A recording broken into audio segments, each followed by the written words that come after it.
On behalf of Chairperson Uma Chigurupati and the Executive Committee of 2021-22, I, Priya Gazdar, Empowerment Committee Lead, welcome you all to what promises to be a very interesting session on family business, its nuances, navigation, and new ways.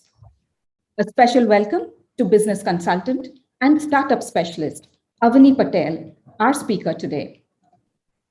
In his very famous novel, Anna Karenina, Russian author Leo Tolstoy says, "Happy families are all alike." Indian family businesses, however, have turned this sentiment on its head. The successful families often have seemed to be following dissimilar models.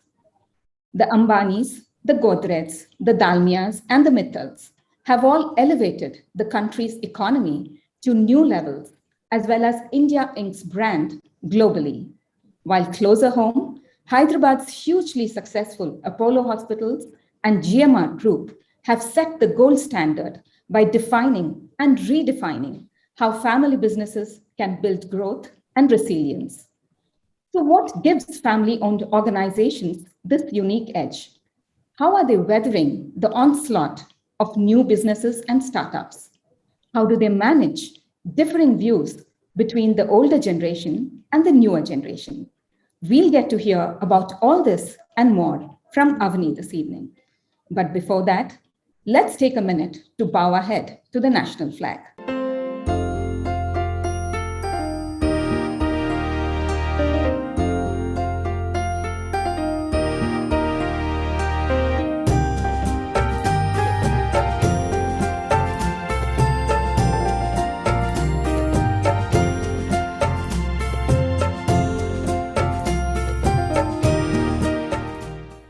Jai Hind. I now invite Chairperson Uma Chigurupati to deliver her welcome address. A very good afternoon. Our guest speaker, Avani Patel, past chairs and floor members from across India.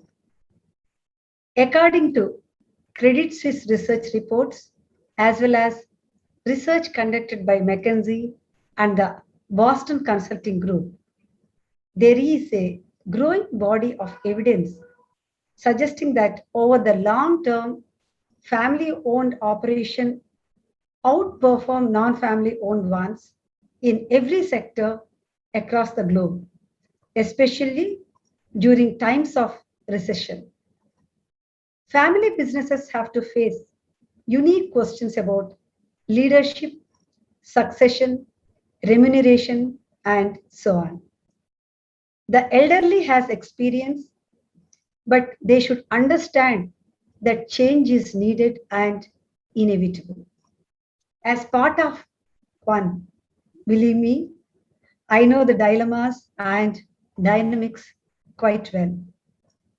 India stands third in the world and in the number of public listed family-owned businesses after China and USA, and it shows 32% of profit after tax. It's imperative to discuss the dynamics of this area, and soon Ms. Avani Patel will discuss few of those aspects with us today. November has been a very active month at Flow Hyderabad. It started with 53 members attending the 4-day annual retreat, a cruise on River Hooghly, culminating in Kolkata. We renewed our knowledge collaboration with IIT Hyderabad with an MOU for 3 years and coincided it with a physical visit to the campus. Author Christopher Doyle took us through the secrets, science, and stories of mythology in his very interesting talk. As you know, we have an ongoing skill collaboration with McLean Skill Academy, facilitators of Government of India's Deen Dayal Upadhyay Gramin Kendra Yojana program. I'm glad to report that 100 women got their graduation certificates last weekend and are now ready to be placed in leading corporates. Another very impactful program is Job Connect. a collaboration with Hyderabad Police, through which thousands of aspirants get to meet potential employees month on month. Till date, we have been able to successfully find gainful employment for more than 2,600 young men and women. Invitations have been sent out by the Empowerment Committee for this year's second cohort of the Flow IIIT Idea Opportunity Validation Bootcamp and Micro Accelerator Program, and also for the second cohort of the VHub Long-Term Incubation Program. Though we have received expressions of interest and the screening process is underway, that participation could have been be better. These programs are specially curated for flow startups and early stage entrepreneurs and can be really helpful in setting off on the right foot. I earnestly urge you all to make use of these bespoke opportunities. Since they are virtual, Flow members across India can avail of them. Thank you all for joining us today. And over to you, Priya. Now take the afternoon ahead. Thank you once again. Thank you, Uma. Neha Reddy, Member Empowerment Committee, will now introduce Speaker Avani Patel. Over to you, Neha. Thank you, Priya, and hi, everyone. Ms. Avani Patel has more than a decade and a half career behind her, working in different industries, including tech startup incubation and scale-up, hospitality and travel, marine research, and retail and wholesale of grains and oils. With her experience in various industries and successfully running her own company, she is able to, in a short time, identify a business's crucial success parameters. At iCreate, working with early stage startup companies, investors, and the innovation fraternity has given her a deeper understanding of entrepreneurial mindset, triggers, and key factors driving small, mid, and large scale businesses. She is passionate about business and an entrepreneur at heart. Presently, she is working as a business consultant with startups, specifically at scale-up level and family-owned medium-scale businesses, making them future-ready and helping them grow. Apart from her professional career, she is a traveler, a triathlete, an avid trekker, a trained dancer, and like our chairperson, a marathon runner. Over to you, Priya. Thank you, Neha. So that's a very interesting bag of talents you have there, Avani. But today we are drawing upon your family business expertise. So audience, please leave your questions for Avani in the chat box and we will take them up as always at the end of the session. With that, over to you, Avani. Hi, good morning, everyone. Thank you, Uma, Priya, everybody for a beautiful explanation. And what you guys are doing is really amazing. It's great seeing so many strong women coming forward and taking things ahead. It's always a joy to see all the endeavors that you guys are taking on. I think we can start. I'll just share my screen and then we'll open it up for the questions at a later. Please pardon my little informal way of speaking because I'm not very great speaker or have not spoken on a big platform. So I hope you enjoy this little lighter talk that we are going to have today. Okay. So just going by the basics, right? What is a family business? How do we define it? All over the world, people define it as saying that family in an all-embracing terms, which is immediate family, extended family, or family by marriage, when they come together and form a business is called business families or family businesses. There is no universal definition. But when we come to Indian families, we all know that it is a complex structure altogether, and we will never fit into the global definition of families, which is the immediate blood relatives. But in India, we have mama, chacha, fofa, foi, everybody coming together and working together and creating a business. So when I look at it as Indian businesses, I say that where any family member, which is distant or a close family member, owns are major stakeholders. They are on a higher management positions into a company where they are responsible for making managerial and strategic decisions into a company, or are a part of a board membership, can be considered as a family businesses in India. The more I work with family businesses and the more I work with different generations, like, third or a second or a fourth generation businesses, it is very difficult to identify where the problems lie, and how are we going to solve it. And while working through this is something that I came across, which is in a Harvard published paper and form. It is a three circle model for identifying a business family and who are the stakeholders onto this. There is three circle model of the family business was developed at Harvard University by Ty Guri and John Davis in 1978, and initially had only two circles into it, which was family and business. Later, the deeper they went into the details and interacting with more family businesses, they realized these two were not enough, and they were not encompassing all different aspects of a family business. And that's when a third circle was added called ownership. Since its creation, it still remains central organizational framework for understanding family business systems. It is used by families, it is used by consultants, it is used by academic worldwide to understand what complex system the business families are. If we see here, we have three circles which are interdependent on each other, and it creates in 7 overlapping groups, which compromises family, business, and ownership. And as a result of this overlap, the 7 interest groups emerge. The 7 interest groups identified, and each of them has a different viewpoint, goals, concerns, and their own dynamics. And if we treat each of this group on its own, they all play a very critical role in success of making a business successful. The more of these viewpoints,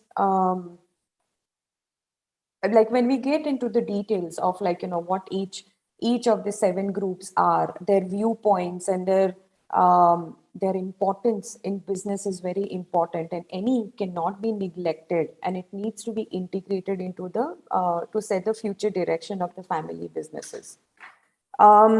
This model of a family business system shows 3 overlapping circles, subsystems that are interconnected, which indicates that what happens and how one circle influences the other.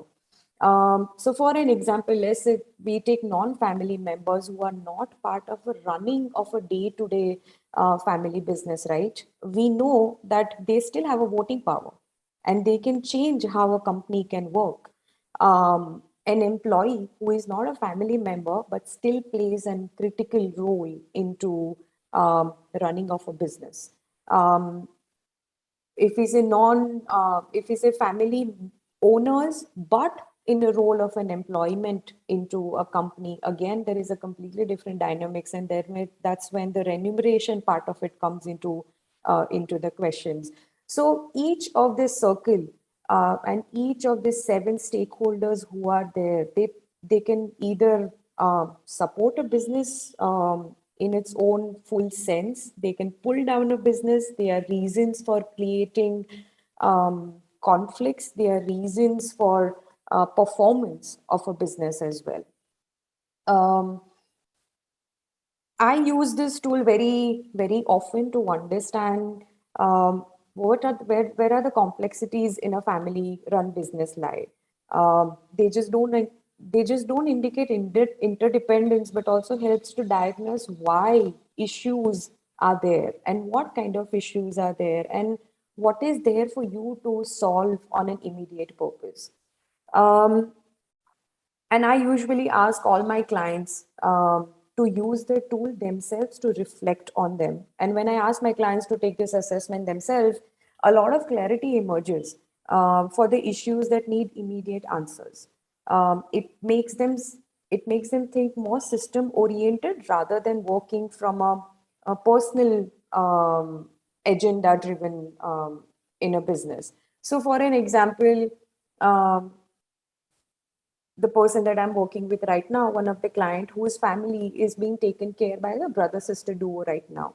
The sister one of the days tells me that I don't get paid. And I'm thinking about it, why is she not getting paid when she's looking at operations and she's taking care of a lot of other responsibilities into the family, while the brother who is heading the business is ideally the main guy, gets paid, has privileges, has a lot of a lot of benefits because he's the owner of the business or caretaker of the business at this point. When I speak to him, he says she is being greedy. So when we see this, there is a lot of personal judgments are coming into place. But both of them, when they went through this model, they realized, the brother realized at the end of the day that yes, she is doing the work, but she's not getting paid equally. And that is how this entire three circle model helps evaluate your position into a business, where the problems lie, what privileges you can have as a part of a family business. As I say, a family's ability to shape a company is profound, but in itself is shaped by the relationships with each other. It is true for any corporate companies as well, but more truer for a family business because it creates a very, very strong mix of extreme highs and extreme lows, lot of conflicts and lot of resolution and lot of agility as well into the businesses. Coming to next, when we are talking about highs and lows, family business has some strengths and some weaknesses as well. Of course, we all like starting with strengths first, so let's go with that. Commitment and unified leadership. There are no doubts families are committed, right? Because it's our own. That is how we take it as in an Indian culture, that this is ours and we have to make it last for generations and generations. And that is how the commitment from one family member to other family member is always passed on. They are close-knit because they share values with which they have grown up over time and time again from generation to generation. It is engraved in their behavior at work as well. And that brings commitment and a style of leadership into a company, which is a hallmark for any of the brands that we right now spoke about, which is GMR, Apollo. They all have their own leading style, which has come from how they have grown up. It's part and parcel of who they are, which brings shared vision, clarity, and unique identity to the business itself. And those are the strengths. It brings a lot of stability into the business. There is trust and authenticity into the business as well. If I just kind of make it very simpler, right? Siblings who trust each other more when they get into a business together, they are better. Siblings who do not trust each other or they had problems while growing up, they will always have problems when they go into the business part of it. So trust and authenticity, when inherited into your blood, comes into the business, it creates a completely different atmosphere, and that makes the family business very strong. This also, in terms of the commitment and unified leadership, trust and authenticity, also translates down the line to the employees of the company as well. The more dedicated, the more trusting they see siblings and family members to each other, the more trust your employees also have in the company as well. They are more loyal. And for an example, a glass coating company here in Gujarat is a 4th generation company right now. When I speak to the people working on the floor who could get 5,000 rupees more into the next factory working, but they choose to work with this company all the time over and over again, and their generations also choose to working with them only because they trust their employer and they appreciate how strong the leadership team, which is a business family as well. So that is how trust, authenticity, commitment, and leadership can do to your employees. Usually, families also show a lot of flexibility into what they are doing. I'm sure a lot of family members and from you guys also would have put your task aside when your business has gone into a problem. You need extra hand. You choose. You take on different tasks. You take on different jobs just because the business needs. If you think of it yourself as a working with somebody, if they put you in a different department just because they were running out of hands, you will not do it. So family members always show a lot of flexibility. They are ready to take on whichever role is required as well. They share a lot of vision and long-term goals because that is how Indian families are. We are grown up saying that from one generation to other. I have seen my parents working saying, we are doing this for the coming generation.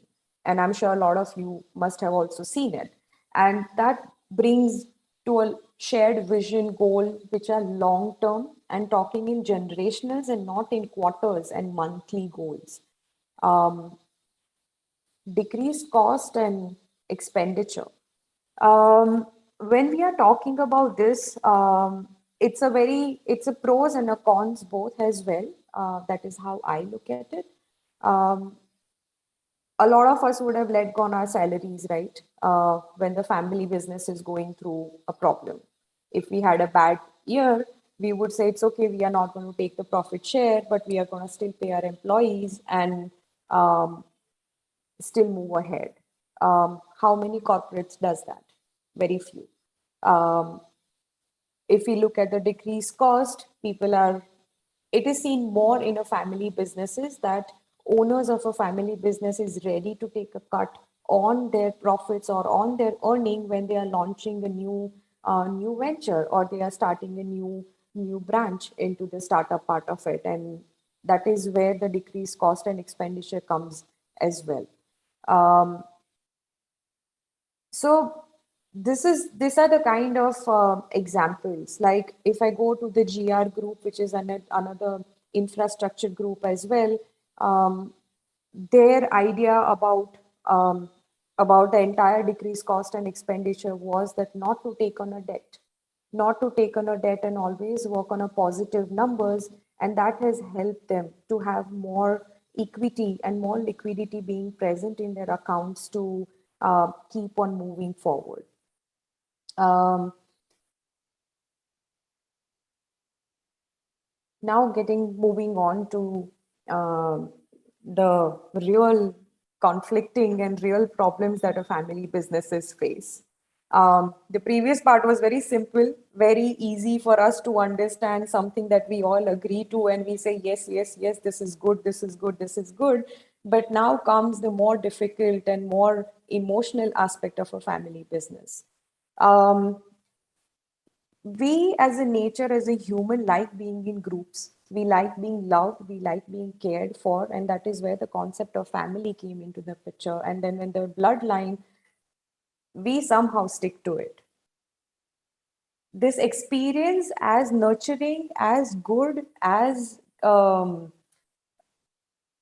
amazing that it is equally suffocating.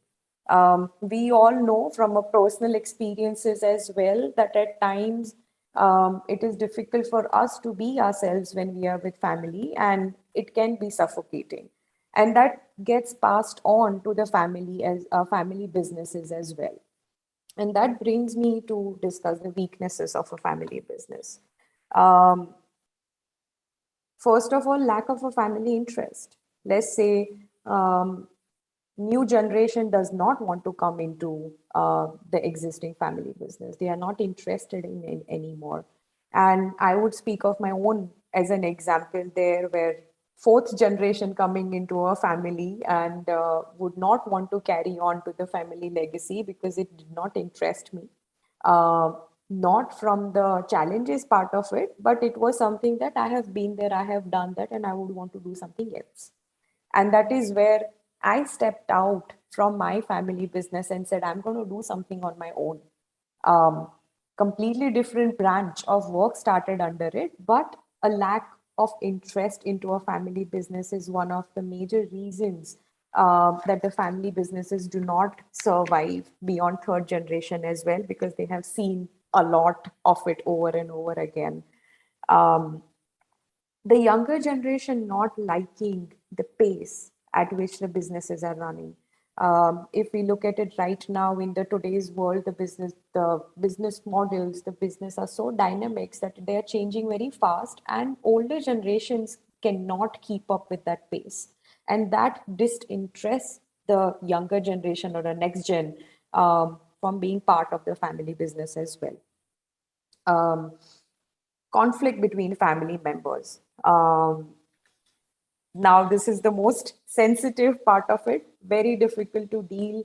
The dynamic between different family members, close family members, distant family members, history, blurred boundaries between family and work life. It all creates conflict at some point, and they are existent in any given family businesses at any given time. The family connections often make such issues difficult to resolve. They come home as well. Um, and here I think we all can agree to a very big example, which is the Ambani families, right? No succession plan. Again, we'll come to this topic again, but the conflict between the family members and when the elder brother was chosen as a successor into the company, what it did to the Reliance family by splitting the entire business into two, one not doing well, the other doing really well, and then getting into the conflict. And we see what happened to the share market at that time when they had split. So the conflict between family members is one of a very major area which needs a very careful hand holding of the family members. A lack of structure, and I would also add a vision here. Um, what happens is generation to generation, the vision and what the family and what the business is supposed to do is always in everybody's head, is never written down as a book for anybody to refer to. And that absence of vision and a driving guideline is one of the reason for not having a proper family governance. What happens in a conflict? Who solves the conflict? How the conflict will be solved? Who will be the decision maker? Who to involve, who not to involve? What will the operations and processes of this kind of a family will be there? Are are very loosely explained in Indian family businesses. They are not written down anywhere, and when we get into the laws part of it, it is even more complicated. So it is very, very important that a proper structure to the family business and um, how would I put it? It would be very loosely, if I have to say it, it would be how will we deal with conflicts and how will we do a deal as a family when it comes to business needs to be written down somewhere. Um, and nepotism just does not exist in films, it also exists in family businesses as well. Um, we have favoritism, right? And if we say that in Indian system we have this that the girl gets married and goes, and so the family, the business automatically gets transferred to the son, you know. And if there is no son, then they are always in a dilemma of who to give the business to. So in nepotism and favoritism part of it, specifically Indian family and businesses lack checking on who is the actual skill bearer into the family. And that should be one of a very important part for somebody to look at. For an example, South India, there is a Tamara group of hotels, right? They have two inherited people. The the girl, the younger sister in the family, it was the most I would say skilled person. And if you read the story, it very clearly defines in terms of why she got to inherit the family business and lead it because she had the more skills to do so. And father very proudly speaks about her.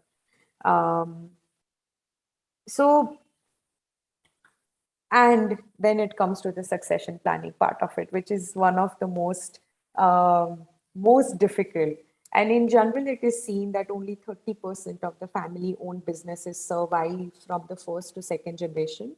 And out of that, only 12% just survive from second generation to third generation. And yet, 47 of the owners expecting to retire from their businesses do not have any succession plan. Which is a quite confusing. And if we go back to it, even Ambani's didn't have a succession plan in place. So in case of a sudden demise of a family member, you are left thinking what is going to happen to a business. And that's why having a succession plan, which is paced out and rightly executed, very important to have.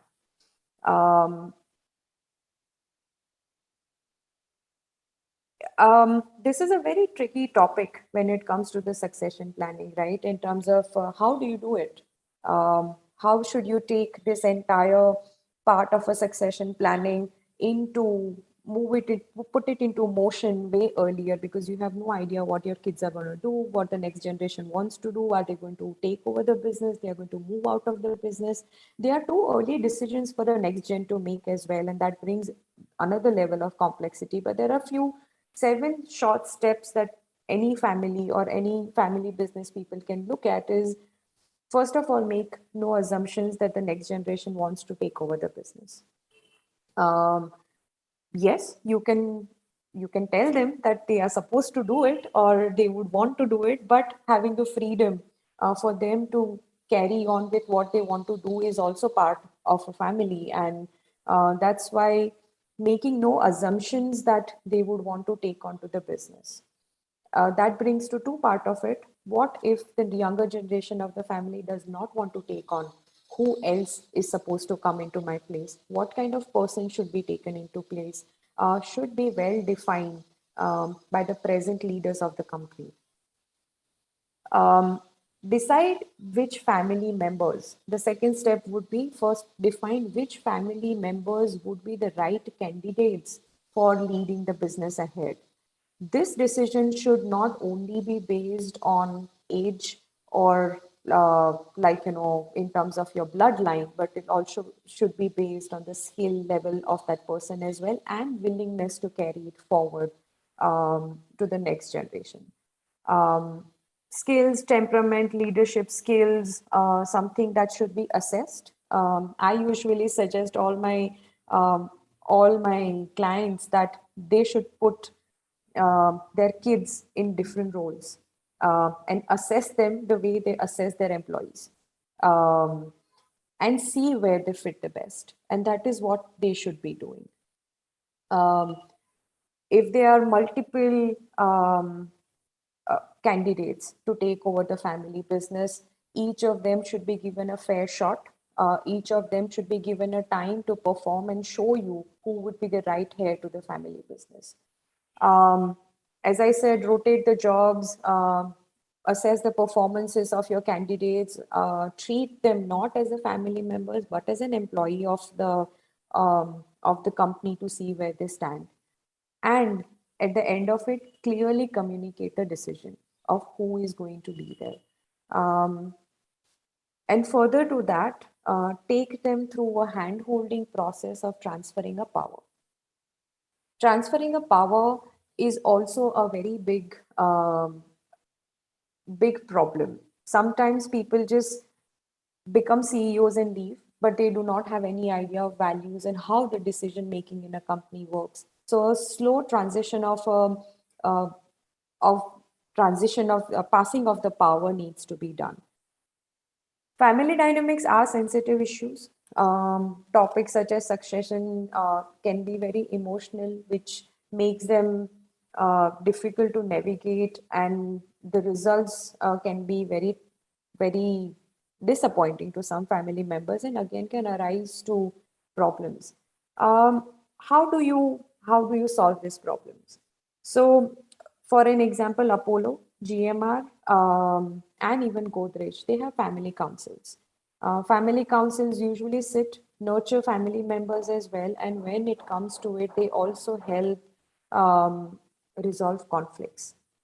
They are guidebook written by family in terms of how will we behave when problems and conflicts will arise. And that is what should also be done in measure of a bigger family businesses. In India, the largest percentages that you see are of a small to medium scale family. And that is where the boundaries are really blurred. And that is where major of the problems happen. So they should also follow this norms of having family councils, having external help to navigate through the conflicts. So quick steps to kind of just help sort the problems, have professional family governance being put into place. They should reflect the family dynamics. Who, what, how, when it is going to happen should be reflected into the governance rules. Companies should write down their values and they should be passed on, and not just in verbal way, in a written way, so that they can use it as a guidebook. Allow external help. Families these days, or families as in family businesses, usually do not like interference of an external people. They feel that personal things are going to come out, or conflicts are going to come out, but external help can be an amazing mediation technique as well, and external help should be allowed.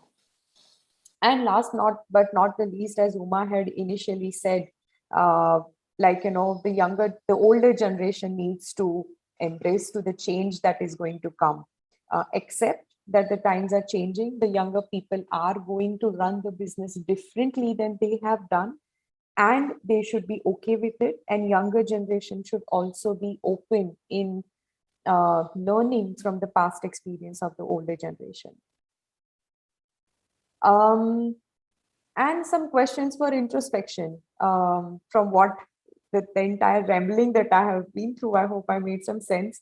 But some questions for introspection for everybody is, are your family businesses learning being documented somewhere? How did my father make decisions? How were the decisions of how the decisions of the previous generations made it in difficult times, in easy times, whatever, a rule book. How is your business embracing the digital and the technological changes that are coming into the place? This is a very important in today's time because in COVID, businesses needed to change. They had to digitize. They had to reduce their overheads. They had to reduce their operational expenses as well.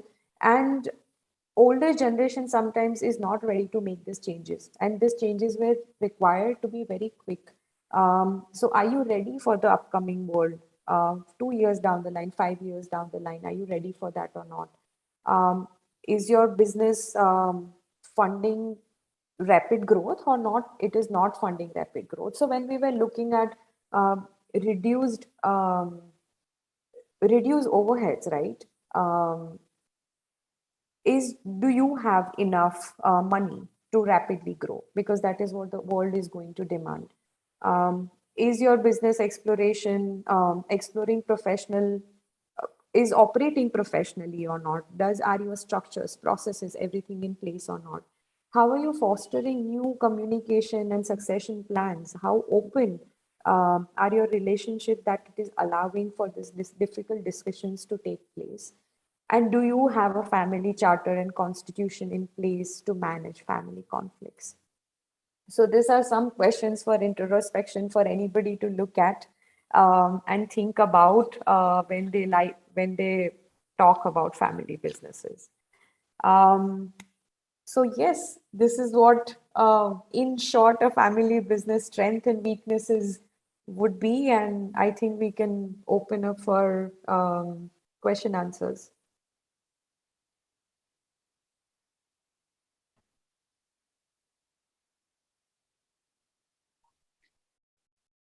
Uma, I think you're muted. Avani, I have a question. Yeah. In what way family values they contribute in our business success? In the So I might cite an example here, which is of the GMR group and GR infrastructure groups as well. So with GR infrastructure groups, there were six brothers, right? They all got together. They started a business from a very small place in Rajasthan, just because their village did not have connectivity, and that is how they started building roads. And slowly, all brothers got into place. Their father told them not to take up a project where quality was being compromised. That value was stuck with them for over a time and time again and again for generations to come. If you look at their legacy now, even their websites and everything still speaks about quality. And that has made them get into from a private construction into national level projects now. So for me, I have grown up around in a family where we never compromised on quality and a customer service. When I started my own business, that quality and that value I carried into my business as well. So I think that underlying of what has laid your business to succeed is something that the generation has to carry on. Doesn't matter what business they are in, it could be different business altogether, but that is something that drives the families. Yeah, totally agree with you. And what kind of governance systems do we have in place? So there are family councils that can be formulated. There are advisory boards for the families that can be constituted as well. A lot of families like Godrej, they have a family governance system. They have a family board which is separate from the company board as well.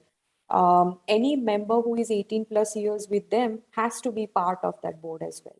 So they know if they enter the business, what are they supposed to do? How are they supposed to behave? What will be the roles and responsibilities of being a part of a Godrej family? You can have external committees, you can have external people coming into place. So there are multiple ways this can be resolved.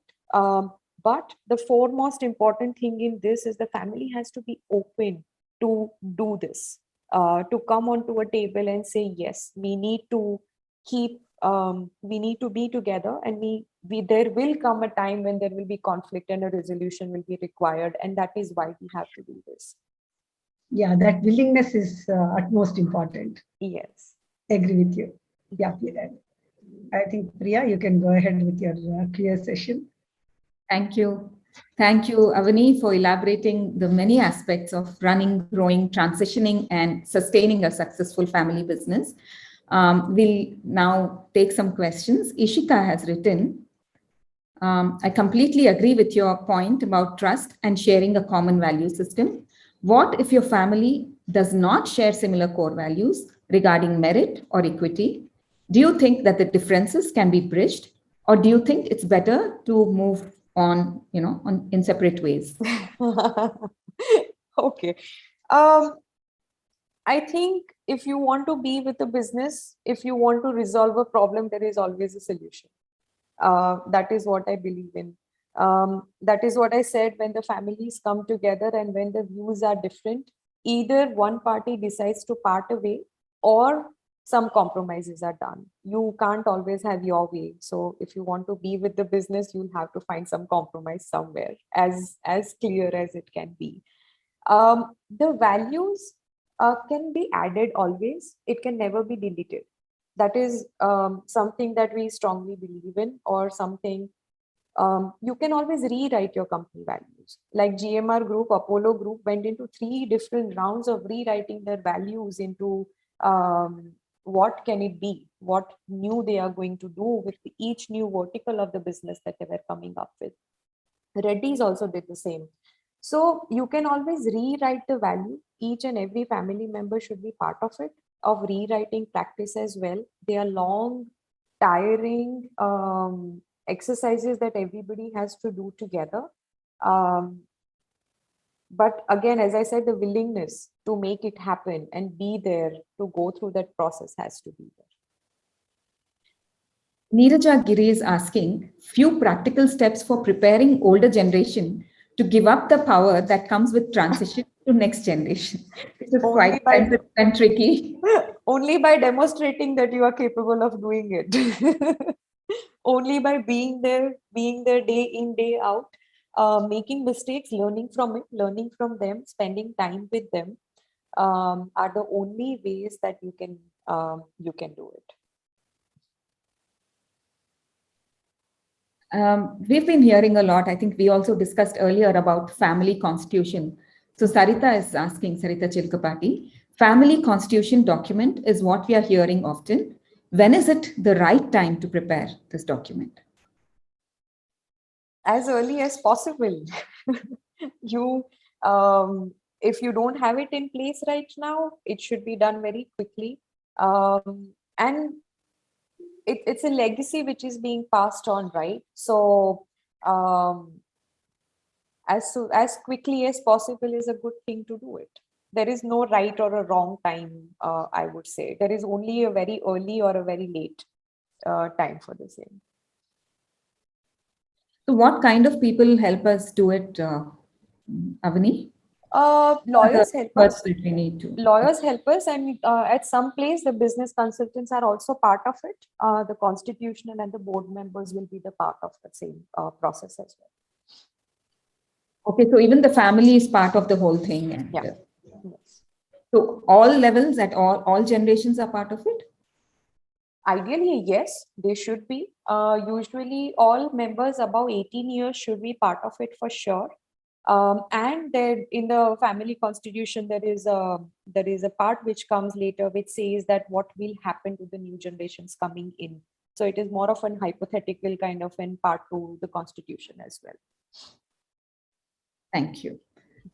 And Neha Reddy is asking, in case of small to medium-sized companies, how do you figure out how many members of the next generation can be accommodated into the business? Should that be discussed in the beginning, or should some time be given to the member to get an understanding of the business? See, if I go back to the 3-circle part of it, right? Depends. Like when my father is a part of a business, I right away become a part of his business after his passing away, because whatever is his, half is going to come to me, or it is going to get equally distributed into the siblings, right? So if he holds 90% shares in a company, half of 90% is going to be mine. When I exit, half of it is going to go down to the next generation. So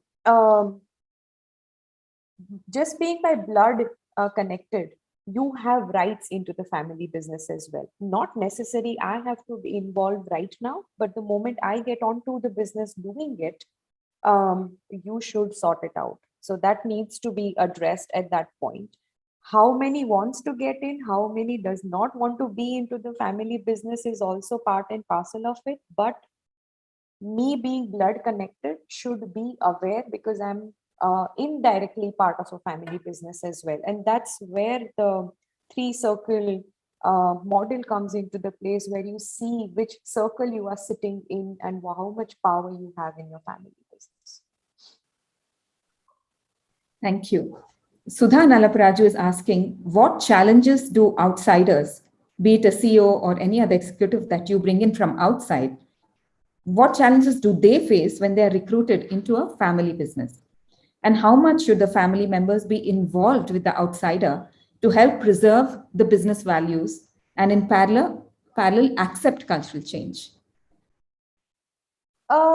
It is very difficult, first of all, for the families from initially who have been always governed by family members.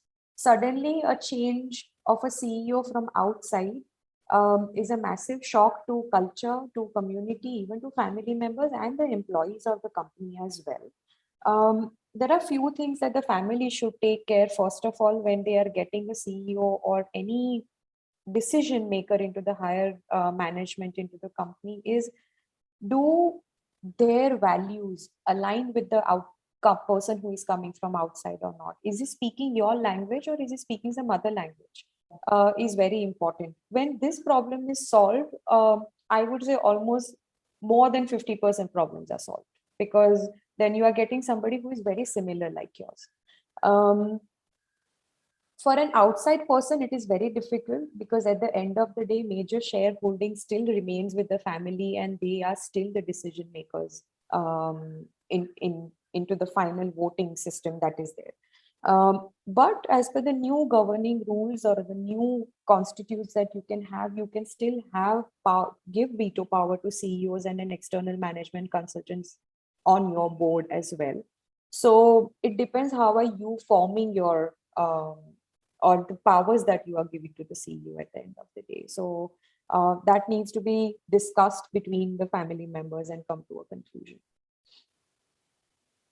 Sarita is asking, without a written document, how exit plan for family and non-family members is distributed fairly?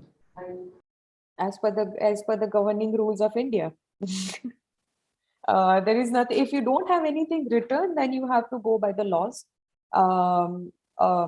Ideally, however is the family member, each family member is holding, is what they will get. If they are directly blood bound, then equal distribution happens into the family. Employed, non-employed. It's a very complex situation when things are not written down, and then you have to consult a lawyer and go by that. So especially when there is a non-family member situation, that should be very tricky, right? Oh yes, very tricky. Ideally, a non-family member, if it is not written in terms of, let's say, so again, one of the clients that I'm consulting with right now has a 70% family holding, but they have a partner who is a 30% as well, who is not a family. So the decision is majorly driven by one side, but there is an equal amount of partner who is also out there. For him, it is very difficult to drive decisions because he is anyways onto the lower part of it. And now when you are saying non-family members being into employee, then it even complicates it further. Neerajagiri is asking, can succession plan be challenged legally? Yes, it can be. It can be challenged. It gets into conflict. So again, the conflict resolution method will need to be done.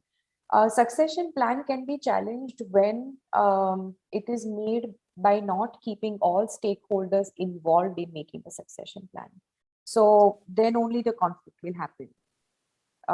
If it is a will which I wrote saying my property will get divided into this much, and if somebody does not like it, they can always challenge it. Again, long way to court, long way going through the legal systems to fight it out. So what is the difference between a will and a succession plan? Can one supersede the other?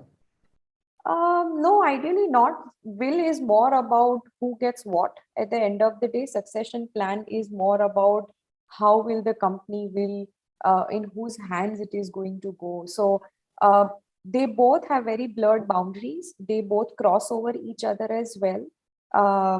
But will is a more personal and succession plan is a more company-driven document. So how company will pass on and how a person will pass on is the basic difference. Will women participation in family business make issues simple or complicated? This is from Sarita. Very loaded question, I must say. One of my favorite ones to fight it out with a lot of my clients, but it does not make complicated. It is a very complex issue in Indian family businesses to address. First of all, as I initially said, it is also because the women are supposed to get married and go, is the basic underlying feeling of that. And that kind of negates them from getting into the decision-making positions into companies. Equally, when somebody gets married and comes into the family, right away, they are not part of the family business. And another side of the challenge. Women, if they are professional into the way they are working in a family business, it is not challenging. But when we look at the emotional aspect that comes in, it does complicate things a little bit. So I'll keep it as simple as that. But I think if it is professionally navigated, it is not a difficult task at all. So actually, I wanted to ask you a very leading question. Have you ever dealt with a daughter versus daughter-in-law situation in a family business? Have you had to mediate somewhere? Not yet. Not yet. I think major of the people I have been dealing with right now, they all are very understanding, and I think the new equality movement that we have has been showing some really positive impact. So I have not faced anything like that. Even in my case studies, I haven't come across very serious issues like that. So. And CSR is something lots of, large family businesses especially are doing, be it Dr. Reddy's, be it Apollo, be it Tata's. So what do you think? I mean, are the next generation also equally willing to carry it or improve upon it? A lot of them. I think Birlas are a good example of, like, again, daughter-in-law leading a big CSR initiative, even their younger daughter getting into it, Ambani's as well. I think it is so this is how I look at it. The next gen is very emotion and value driven generation. So if they don't see a value, or if it does not resonate with them, they would not want to do it. And that is where CSR comes into place. Like, a lot of them do connect to the CSR initiatives that companies are taking on, and they, rather than going into the mainstream family business, they would want to lead the CSR initiatives of the companies. So I think it's going to be, I don't see that it's going to change the dynamics at all. So Sarita is actually asking you to explain one case in detail where the companies have included women in family boards, and there the conflicts have actually come down because of the emotional quotient that women bring in, I suppose. Yeah. I'm just trying to think of it. Okay. Actually, you know what? I think Uma, can you take that on? Because see, Uma has a lovely, huge business, and her very, very intelligent and smart children are now actually working with the company. And I know Priyanka is abroad and Harsha is working here. So what do you think, Uma? Do women very helpful? Yes, emotionally, and also again reminding of the values and all these things. Women play a very important role when there is a conflict, or a conflict is about to happen, and on for that kind of emotional bonding. I'm not saying women are not capable for the rest of the things, but this particular aspect, I think women being there is really helpful. Some sort of, I think, equilibrium, or it will be brought into the boardroom, and I think it's very, very useful. That's what I feel with my personal experience. So we are a very stabilizing influence. Definitely. I think this is true of any business, not just family business. Anywhere in any corporate setup, I think women do bring in that emotional quotient into leadership. So one of a very big example of that is Indra Nooyi, right? When she became the CEO of the PepsiCo, she brought in kids nurseries into the workplace. She lived by the fact that women not only has offices to run, but they have houses to run as well. And the change that she brought into the entire PepsiCo structure, the warmth and the that she got was quite phenomenal. So I'm sure when women get into the leadership roles, yes, these are the changes that we often see. No, even during COVID, I can feel, the way the sensitivities, all those things which women can think. Definitely, she can think in a different way, and it brings in a lot of sensitivity into the whole aspect. I personally noticed that. Yeah. And Avani, for small businesses, small family businesses, how should compensation be decided for family members? Again, a very, very sensitive topic. So a simple advice I give is, if you bring in somebody from outside for that position, how much will you pay them? Yeah. That is what that person should be paid. If you're on a profit share, of course, at the end of the day, you are going to get that. But for the work that you are doing, and if an outsider comes into place, whatever is that person will get paid, that family member should be paid as well. That would be a very fair way of putting it. That's true. I think that's the most professional way of doing it also. Yes. Yeah. And today's world is so dynamic, so volatile. So what are the top things a traditional family business must be careful about? What are the top 5 things that we should not let go of? I would say, instead of not let go of, I would say let go of rigidity into the family businesses. Be ready with the new world that is coming up. As we said, digitization is one of the topmost things that everybody will need to do. From any kirana store who will need to get onto app and put their products up for people to go and buy and have a look at, get noticed. Or a jewelry businesses that we see, they have become online. Like, how many days we used to buy gold online or silver online? We never used to do that before. It has come up now. So be ready for the change, where the market is heading, what new is happening in your businesses is something that you must know. If you need to pivot, if your industry is dying, if you need to pivot, decide early what could be your next moving plan, because anyways you have a lot of strength in terms of financials are concerned, your capabilities are concerned, you already have all of that, you don't have to restart. So if you're going to pivot in near future, what are the options, available options that you have? You should definitely have those ready with you. Give away to the new generation, new thought process, and be ready that passing on the power will happen at one point. So I guess these are the things that I would advise to a small family businesses or any scale of businesses, family businesses for sure.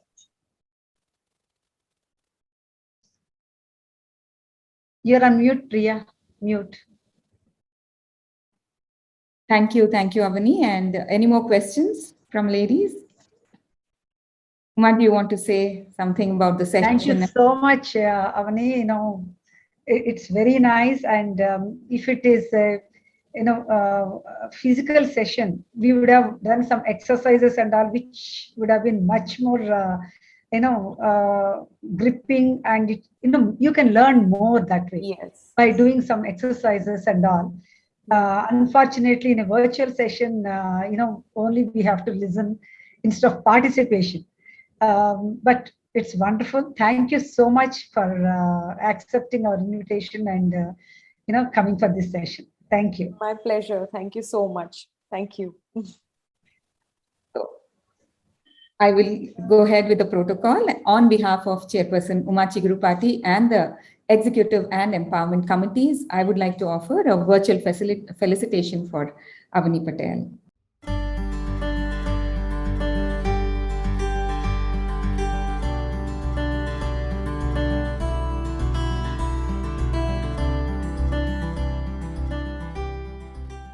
As you know, this is Bitri Craft, Avani. And the physical memento will reach you very soon. The team will make sure it will come to you, and you can proudly display it in your office and send us a picture that you did. For sure. For sure. Thank you so much. Thank you so much for having me. Thank you. I thank all the attendees for joining us here today and the Flow Hyderabad social media and event teams for all the help as always, and the backend IT team too. Watch out for the announcement of our next event, which is Cooking with Millets, as part of our initiatives to promote the inclusion of superfoods, these superfoods in our diet. And yes, the announcement will come to you soon, so please register. And do reach out to us at the empowerment team. It is Priya, yours truly, Sarita Chilakapati, Neha Reddy, Sudha Nalaparaju, headed by Radha Rani and Shubhra Maheshwari. We are here. We will help you and we will take you through any issues that you have in the areas of incubation, mentorship, and angel investments. Until we meet again, stay safe, be happy. But before that, the closing slides, please.